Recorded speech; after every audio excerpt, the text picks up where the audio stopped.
Hello, everybody. This is Jeff Kubiak from K-12, and welcome to the Better Learning Podcast. I am coming to you from Bellevue, Washington today, and I am so excited to have Dr. Heather Sánchez, the Deputy Superintendent of this amazing school district. Welcome, Dr. Heather Sánchez. Thank you. I'm very happy to be here with you this afternoon. Oh, we're excited to have you with us. Maybe you could give the audience of the Better Learning Podcast, which is comprised of, there's a lot of architects, designers, school leaders, facilities, maintenance, all sorts of great people that listen to our messages across the country, and give us a little bit of background about Dr. Sánchez. Okay, I'm happy to do so. Again, my name is Dr. Heather Sánchez, Deputy Superintendent, Bellevue, Washington. A little bit of background on me. I have been a public school educator now for 26 years. So I've been at this game a while. I'm originally from New Mexico, so I'm completely on the other side of the country from where I was born and raised. A product of Albuquerque Public Schools initially, born on the eastern side of the state of New Mexico. And I started my career right on the U.S.-Mexico border in a small district as a mid-high teacher at the time. So I started my career as a secondary teacher, so high school, middle school for several years, language arts and social studies, humanities, and that sort of thing in New Mexico. And then I spent 10 years in Colorado, and at that time, I got married along the way. I have 3 boys, and then I moved into being a literacy coach and then leading a professional development department in Colorado. And then I became a school principal. And so we moved here. We've been up in the great Pacific Northwest for 14 years now. And at the time, I was a school principal, so I've been an elementary school principal. And then I became a director of teaching and learning, choice, innovation, and learning programs in another adjacent district. And then I've been an executive director of schools, a chief of schools, a chief operating officer, and now the deputy superintendent. So I've done almost every job there is in education, a little bit of everything. I love the work that I do. I am myself a first-generation college attendee, first in my family and my first generation to go to college. And I am sitting here with you today because there were some educators who saw something in me that I didn't even see in myself when I was younger. I went through Title I schools the whole way through. And so, I'm a lifer in education. I believe in the power of education to transform lives. And I intentionally, a couple years ago, began shifting from, strictly speaking, the instructional side of the house. And then as I moved into a chief of schools role, of course, there's a lot of operational components that go along with that.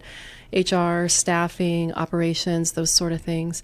And so a couple years ago, I transitioned from chief of schools into really operational leadership. So in my current role as the deputy superintendent, I oversee human resources, finance, business services, facilities, safety and security, athletics and activities, nutrition services, transportation, the welcome center, enrollment, basically everything that makes the district run except the instruction, right? So I think what's been really, really cool is that I came from the instructional side of the house, and I'm now on the other side of the house, so to speak. And I think that has really been such a gift in the work that I do here in the district in terms of really connecting the learning experience of students to everything else that's going on around them. How they get to school, the space that they're learning in, how that space is designed, the conditions for learning, and then, of course, the money part of it, right? Bonds, levies, school finance, all of that. And so, every day is a little bit different. I've been back in Bellevue for 8 years now, and initially a couple years as a principal, and then I took a field trip in another district and came back. So a combined 10 years in Bellevue now. That's phenomenal. Yeah.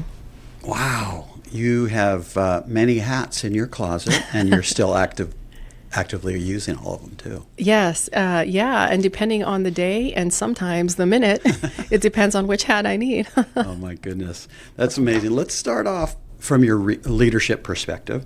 So as a district leader, how do you balance the immediate operational challenges while still protecting the long-term vision for what learning should look like from now to 20 plus years?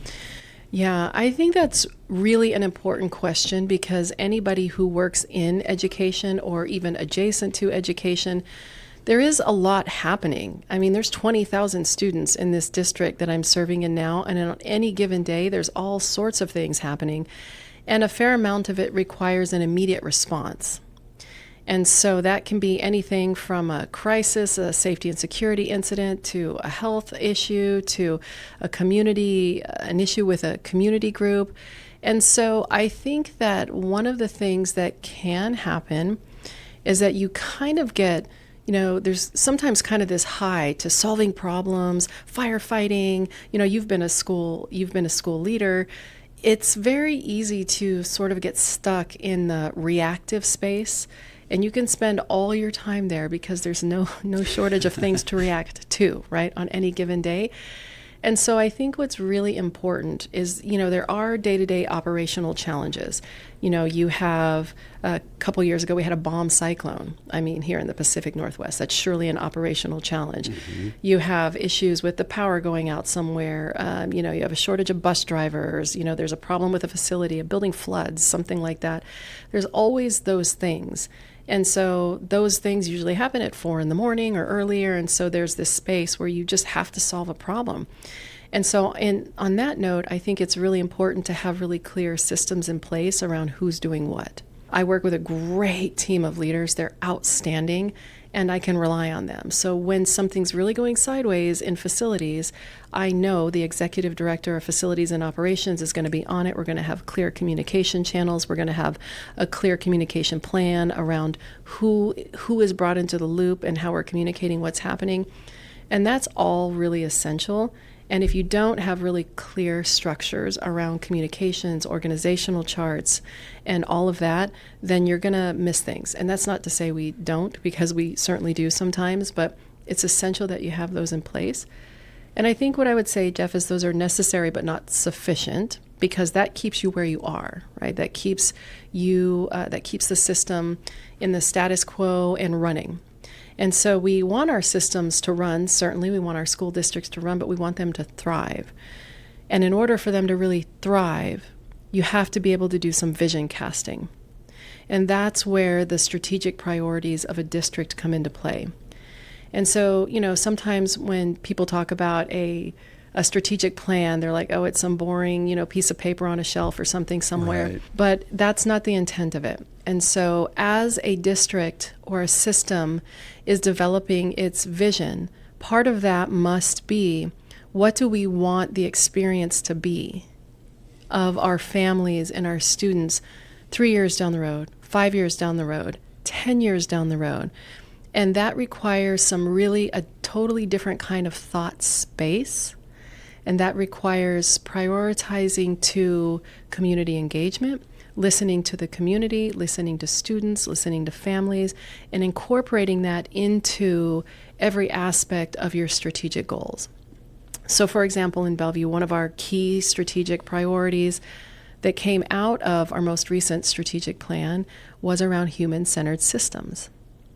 And so, you don't see a lot of strategic priorities around necessarily that sort of thing. Yeah.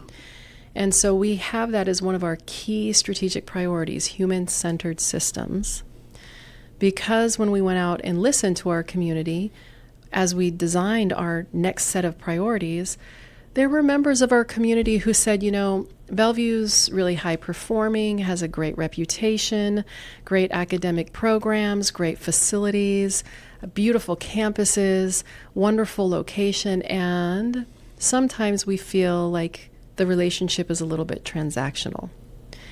And so we now have that as a priority in terms of how do we really center humans in our systems and our processes. And that includes the design of new buildings and the construction of new buildings, of which we have one that's going to open, our latest will open in the fall. And we have 2 others on the docket, right, that we're in the design phase with. That includes how we prioritize our strategic priorities around finance. How do we align our budget to what we think is most important? And then, of course, the bread and butter of what we're here for, are students able to read, and are they experiencing academic success? So what I would say is, you have to really thoughtfully have systems to manage those day-to-day operational challenges, because they're just not going to go away. And you have to intentionally cultivate space for dreaming and vision casting, and that cannot be done in isolation. Yeah, exactly. And I love that you brought up the human-centered focus, especially in an AI-heavy world right now, AI thought-heavy world. You just came out of a meeting about AI, yes. And to still focus on the students, the community, and the actual people that are doing the work is tremendous at this time still. So. Yeah, you can't forget at the end of the day, we are all here serving students. Right. If there were no students, none of us would have jobs. Correct. That's just the bottom line. And, and we have the ability to dramatically impact the trajectory of a student's life in so many ways on a day-to-day basis. 100%, 100%. So that kind of leads us, you had talked about these amazing facility projects that you have. You have current capital and technology investments that touch everything from cloud or STEM learning, cybersecurity, safety, sustainability, and student experience. So how do you help the community see the efforts as investments in learning rather than infrastructure upgrade? Yeah, well, I've spoken about community engagement in establishing the strategic priorities, but then I think the other side of that is engaging the community in the design process itself, and then communicating or telegraphing out the outcome of that, some of which is really, really visible, and some of which may not be. So there's the storytelling part of that, because, if you don't fill in the blanks for people, they will fill them in themselves. But also there's just so much to be proud of. And so I can give you a few examples of how we are doing this. But it is a constant challenge to make sure that we're effectively communicating and telling the story of the investment, the capital investment, the capital tech levy dollar investments that we have in our district. Those are really to a large, and we're very grateful for those, but those are voter approved investments. And so those are taxpayer dollars. Right. And so we want to make sure that our community and our taxpayers see that investment up front. That looks a few ways. So as an example, in terms of our building design, we were just talking the other day about some of our more recent builds that are aligned to our sustainability efforts, but also our fiscal efforts. So, for example, Puesta del Sol Elementary School in our district was the first net negative school in the state of Washington. So that just means that the school produces more energy than it uses. It was the first in Washington state to do that.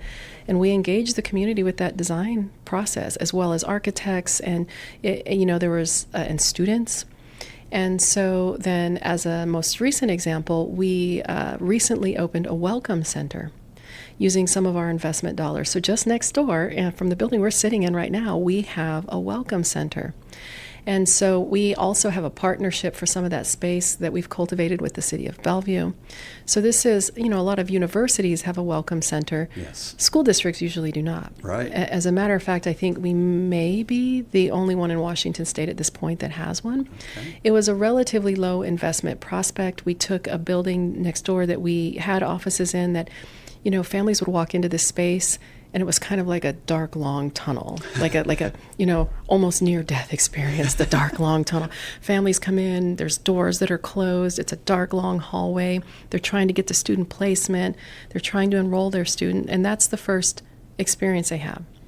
So we completely changed that space with feedback from the community.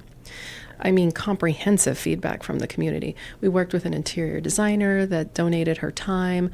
We worked with students and we worked with families, and we designed a welcome center. So now when a family walks into that space, they can walk in there for anything they need. And it's a wide open, beautiful space.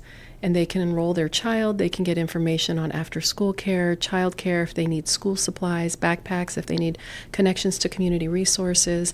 And it's a very opening space. Multilingual access. The community can see that. And so we tell that story, but it's also very, very visible. And we have a space, as I mentioned, with the City of Bellevue where we partner, and they can run city programs in this joint shared space. So it's partnering with the local community. And it wasn't a particularly high fiscal note. It was just thinking about the experience of our families when they walk in the door and what that feels like for them and wanting it to feel welcoming, right?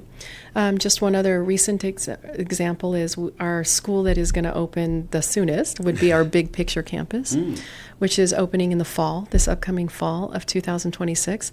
And that is one of our choice schools, and it's part of the Big Picture instructional model. So as we went through the design of that particular building, we took into account the learning model itself, and the architects took that into consideration. We got feedback from the community, and the students at that school interned, and they need to have collaborative pods. So the design of the school is intentionally designed to support their time to work with mentors and in their internships and in pods. So the design looks different than some of our other schools, as well as the physical placement very close to Metro so that the kids can hop on the bus if they need to and go to their internship. Those are just a few examples. On the technology side, we are a one-to-one district, and that comes through our technology dollars as well, and ensuring that families see that the tools are being used responsibly to augment learning. And that we're taking community feedback. Currently right now there's a tremendous amount of community feedback around the use of AI, technology, period, screen usage, particularly for younger students. And so we're getting a lot of community feedback around that. So we're launching a design team to get some feedback around that. And it's great that we have the technology, but should we really be using it as much as we are maybe at the younger grades? Right. So it's helping the community see visibly what those investments are, but how the design of them is responsive to the community itself that is critical.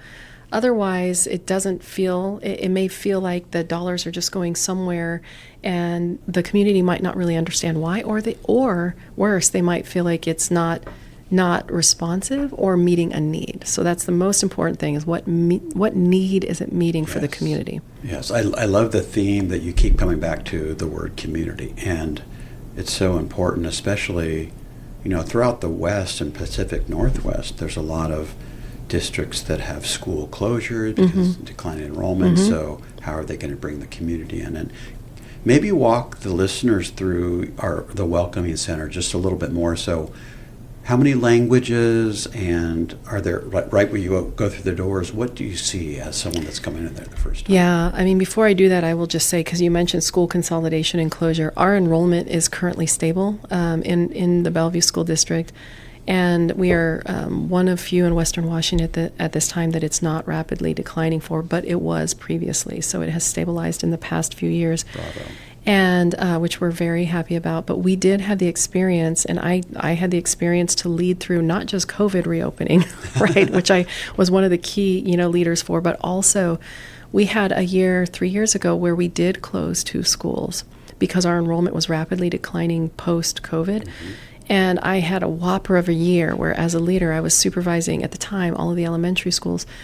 We closed 2 schools in 1 year and opened 1, all in the same year. And that was one for the books. And that was Puesta del Sol, which I mentioned was the one we opened because there was a concrete strike and all sorts of other things coming out of COVID. And so it delayed the opening a little bit.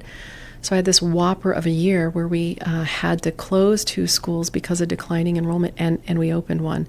And I learned a lot about community engagement through that process, and I will be the first to tell you it was imperfect at best, in terms of our community engagement, and perhaps that's why I keep coming back to it. Because over my career, I've just had lots of opportunities to learn about the importance and the ways to go about best engaging the community, sometimes because I did it well, and sometimes because it could have been done a whole heck of a lot better, right? But all of it ways to think about it. So coming out of consolidation and closure and the opening of a new school and the Welcome Center, so we'll go back to that. the inception of it was really small. It's kind of an interesting story. I was walking over into the building next door one day with our former deputy superintendent, and I was having a conversation at the time with the individual who was supervising early learning, which happened to be in that building, right? And so she was saying to me, and she's currently one of our chiefs of schools, she said to me, when families walk over here and they're trying to get to early learning or student placement, it's kind of like dark, and there's nobody there when they walk in. It's just kind of like this long hallway, and they kind of wander around, and they're not sure where they're supposed to go. And she said, wouldn't it be fun if we just were able to put a desk or something here so that there was somebody when they came in, because we have a receptionist over in this building, but in the other one we did not. And that was the inception of it. That one small conversation, and I cannot take any credit from where it went from there, but then that one conversation led to other conversations and other conversations around, well, what might it look like? And then we had our former deputy superintendent and some other people that were taking their kids on college tours. And then they came back and there was another conversation. Well, wait a minute, these colleges all have these super fancy pants welcome centers. And what if we did something like that? And, fast forward, that became the Welcome Center. The inception of it was a small idea of the experience that somebody has when they enter into a space, and the feedback from our community as we worked on our strategic plan, when they were telling us, hey, you guys do a great job. This is such a great, it's a good district, and we don't necessarily always feel heard. And so, we took all of that and these, kind of like breadcrumb conversations became the Welcome Center. Yeah. Then we worked with our facilities department, who are amazing, and said, what if? And they just have a tendency to go like, yeah, we can figure this out. We can figure this out. So I will tell you, our executive director of facilities was not in the recent past over next door in the Welcome Center on a Saturday building IKEA cabinets himself. He's over there putting them in. So that became the Welcome Center. And so fast forward, now when you walk into that space, it's open, it's bright, it's welcoming. There's seating, there's soft sofa seating, there's low tables, there's spaces that are separate quiet meeting spaces.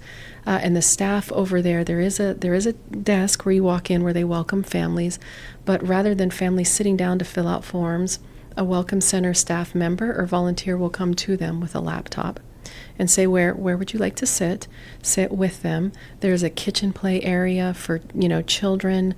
There's books. There's lots of, little nooks and crannies that you can tuck into where people will be most comfortable, and they just get what they need. And in terms of languages, we use Pocket Talks and language translation devices. We have multilingual staff. But, in our district on any given day, we have, más o menos, more or less, families speaking 127 languages coming from 121 countries. Yeah. This is incredibly diverse. And so we want families to know that, we don't have staff that speak 127 languages, but we have tools, technology-based tools, where we can sit with you and have real-time interpretation. Right. When we work with schools at K-12, it's not just about furniture or design. It's about impact. Our radically student-centered approach puts students at the center of every decision. From that first conversation to the final walkthrough, we're focused on creating spaces that actually work for the kids, the teachers, and the community. So if you're looking to do more than just check a box on your next project, let's talk. Visit K12.com. That's KAY-TWELVE.com and see how we're helping schools transform learning one student at a time. Because at K-12, it's not just about projects and furniture, it's about purpose.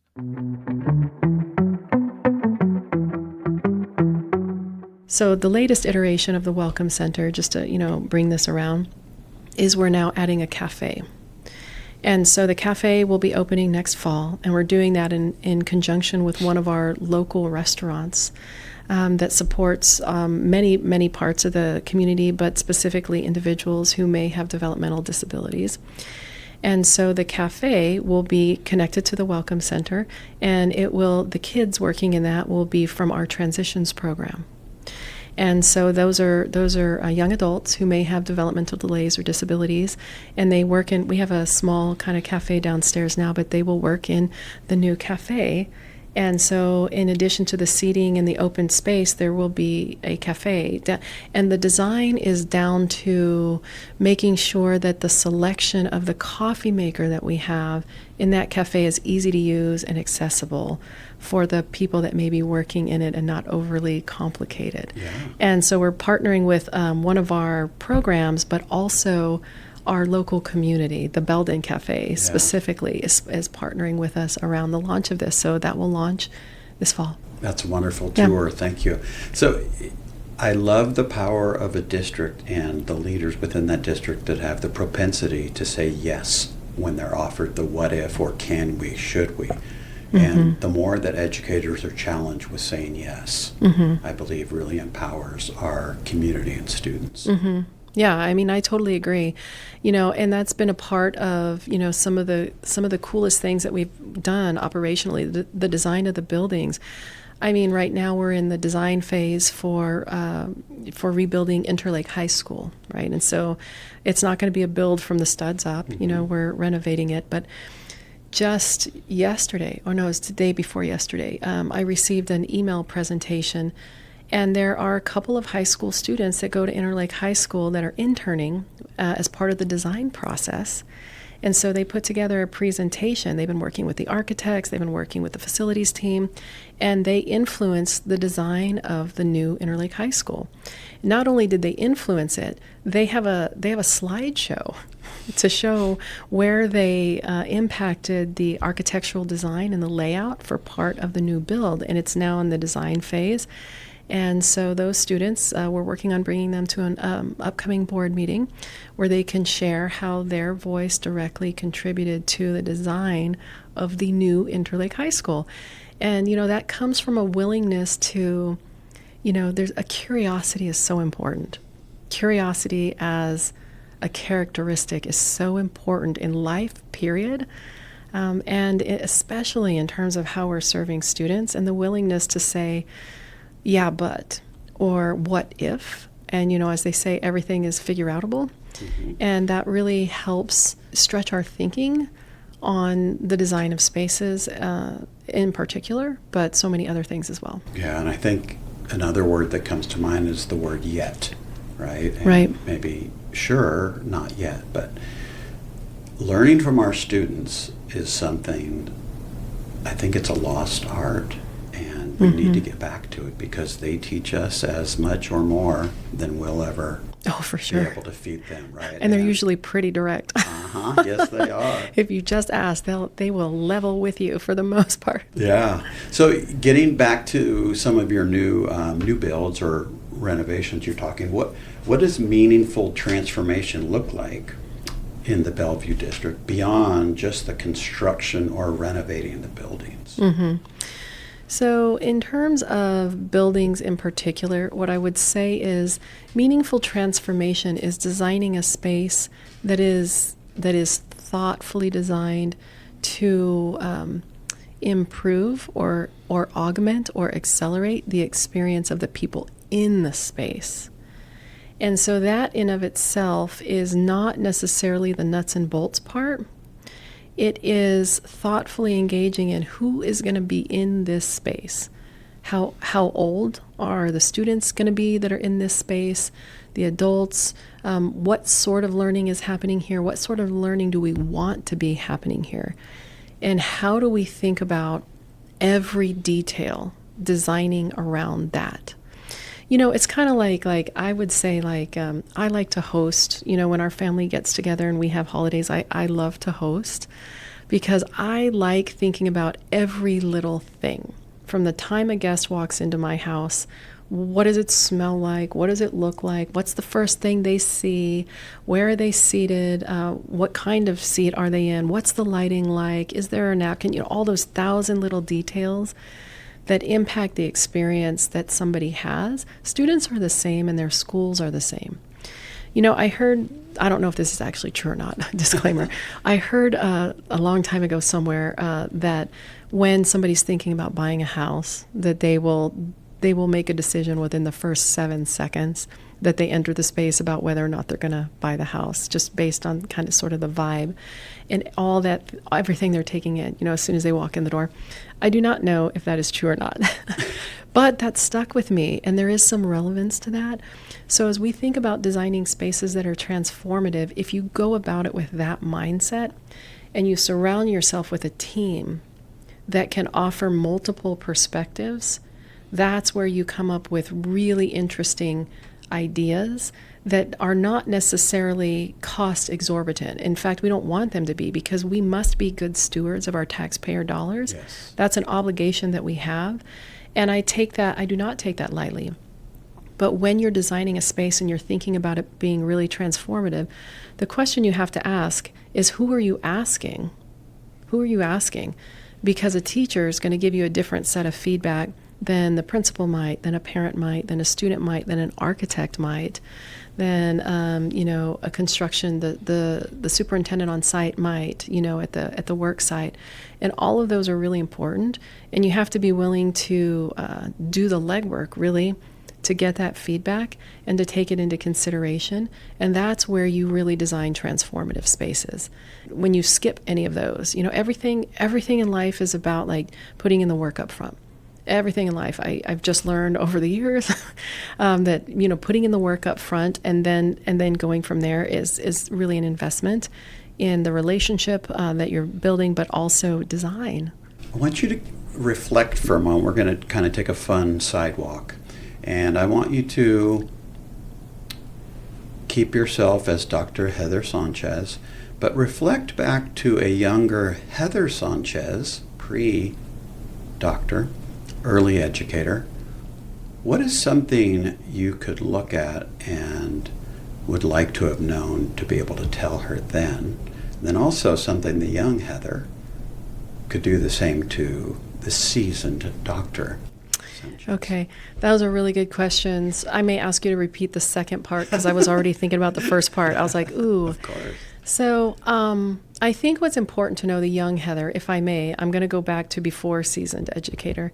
The young Heather, the 9 or 10-year-old Heather, would never believe that I'm sitting here right now. And I am the first in my family to get a doctorate, master's degree, go to college. The 9 or 10-year-old Heather would have not even had in my schema at all that it was possible to be sitting here. You might as well told me I was going to be on Mars. Like the fact that I would be sitting on the opposite side of the country as, deputy superintendent with a doctorate, doing, serving families the best that I am able to. I would have never believed it. And I think that that's important because I think there's lots of kids out there that were just like me, who were, came from really challenging circumstances like I did, and who just don't think things are possible. And I saw possibility because others saw it in me. And so that is in large part why I'm an educator anyway. That's why I do what I do, because, there are many students who are very fortunate to have a different set of circumstances growing up, but there's a lot who don't. So that's the first thing that I would say. But the young Heather, what I would say to myself now, I think that what I would have said to myself now would be like, first of all, I knew you had it in you. I knew you had it in you. And I'm glad you didn't give up. And the young Heather would say to the Heather now is keep at it, and stay curious. Yeah, I love that. It's both saddening but empowering for me to hear that, right? Yeah. So there's too many, as an educator, teacher, principal, there's too many of our young female girls that don't get that, that don't get that pump up, that encouragement the same way that maybe some of the boys do. And they need that belief, just one little thing. And for you to have the road that you traveled upon, and you can look back and see those amazing accomplishments, is, so incredible. Because that's what our girls need. They just need that one chance, that one person that believes, that one teacher, that coach, whomever it is, so that they can say, yeah, I can do it.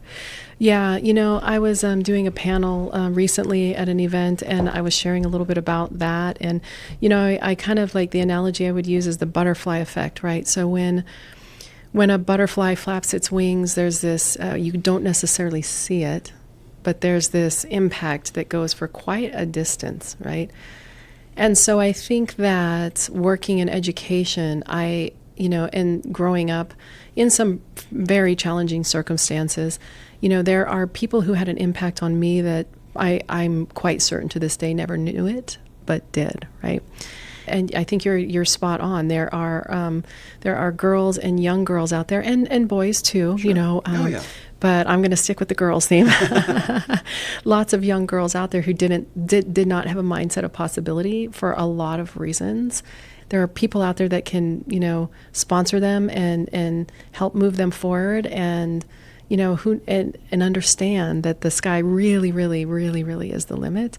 And so, yeah, I mean, that's what I try and do now. I try and model that to every degree possible. And that's part of why I wanted to completely switch over to the operations side of the house, both so I could understand how the whole ship runs in a large district, which has been incredibly insightful, but also because there aren't necessarily a lot of women who do it. Or, have come over from the instructional side and now are in a role like mine. And so I think that helps me, and I think that it helps others who are watching me. Right. So I'm going to use a phrase, radically student-centered. Mm-hmm. Okay, now that's a phrase that drives my work because of the company I work for. Mm-hmm. So what does that phrase mean to you? Mm-hmm. Radically student-centered. Mm-hmm. When I think about that, I think to me that means keeping students at the center of all the decisions that are made. And the radical part, to me, radically means new, different, pushing the limits, having curiosity. And so to me, that means when I think about something being radically student-centered, that means not only keeping students and families at the center, but keeping what's possible, keeping in mind that really is up to us. What's possible is really up to us. Yes, it is. Funds are not certainly, I'm just going to say school finance is tough, and school budgets and funding are tight and super duper thin, and resources are very limited. Financial resources, human resources are very, very limited. That's just the reality of working in public education. But what's not limited is the ability with which we can think about how we are serving students in creative ways. So to me, and being relentless in that pursuit, because honestly, students deserve it. Students deserve the very best we have each and every day. And so I think it really is incumbent upon us to constantly push the limits of our thinking around how we are serving students. Bravo to that. And on a final note, let's think about looking ahead. What gives you the most optimism about the future of education and the environments where the students learn? Yeah. I think what gives me the most optimism is the students themselves, first of all.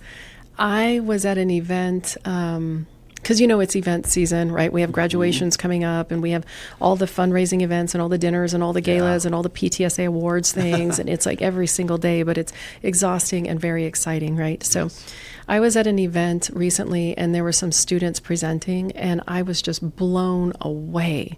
And I am consistently just blown away. And my student intern just came in is listening to me right now, who's a high school senior, Stella, who's interning with me this year.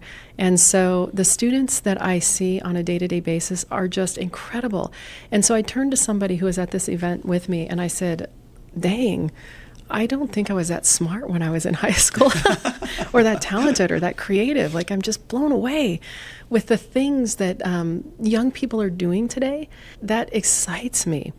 And, our young people today are really, they're just not taking it. They're bold in a way that I don't know. At least I didn't feel that bold when I was their age. And so that's what gives me optimism, is that I see the things that students are doing and saying and advocating for, and it's just so incredible to me. And that's why I'm so excited about the future of education, as challenging as it is. We have lots of challenges. And in terms of the spaces that they're learning in, education is changing. There is no denying the fact that coming out of COVID, it's changing in ways that, it's accelerating. Students want and need and are really in so many ways, spoken or otherwise, demanding that their learning opportunities really meet their needs, and that includes the spaces they're learning in. And so I think that as we think about that, some of the best ideas are right now and will be coming from people coming out of the system who are saying, yeah, but have you ever thought about, but what if, what about this? And I think it's so important to cultivate that in students, because I can tell you right now, I've heard ideas from kids that I never would have thought of.